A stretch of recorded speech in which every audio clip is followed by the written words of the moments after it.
Przeglądając strony internetowe różnych producentów rowerów, w poszukiwaniu roweru dla mnie, wszedłem na stronę Cannona i zaskoczyła mnie nowość, o której nie wiedziałem. A mianowicie tańsze modele Aeroada można sobie skonfigurować.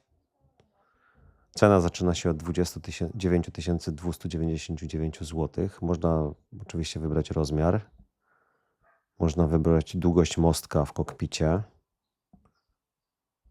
Można wybrać rodzaj kokpitu, Classic albo Aero za dopłatą. Można wybrać długość korby.